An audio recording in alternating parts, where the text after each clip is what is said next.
ஐயா வணக்கங்க ஐயா. ஐயா இப்போ போன வருஷம் வந்து எங்கள் அம்மா வந்து உயிருக்கு ரொம்ப போராடிட்டு இருந்தாங்க. அந்த நிலையில வந்து உங்ககிட்ட நான் சொன்னேன், வாங்க நான் அம்மாவை நான் குணப்படுத்தாரேன் அப்படின்னு சொன்னீங்க. எங்கள் வீட்டுக்கு உங்களை கூட்டு போனேன். எங்கள் அம்மாவை பார்த்தீங்க, எங்கள் அம்மாவை கை காலை பிடிச்சி பார்த்தீங்க, கையில் என்ன பண்ணீங்க, அது எங்கள் அம்மாவை எந்த வயதில் நீங்கள் குணப்படுத்துனீங்க ஐயா? அதாவது நீங்கள் பார்க்கும்போது சாதாரணமாக கையை தொடுறது மாதிரி தான் இருக்கும். சரிங்க.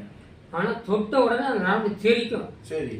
அது மாதிரி உடம்புல அவங்க எந்த நரம்பு பாதிக்கப்பட்டிருக்குன்னு தெரிஞ்சு அந்த பாதிக்கப்பட்ட இடத்த மட்டும் சரி பண்ணும். ஓ, அதனால தான் எங்கள் அம்மாவை காப்பாற்ற முடியும். காப்பாற்ற முடியும்.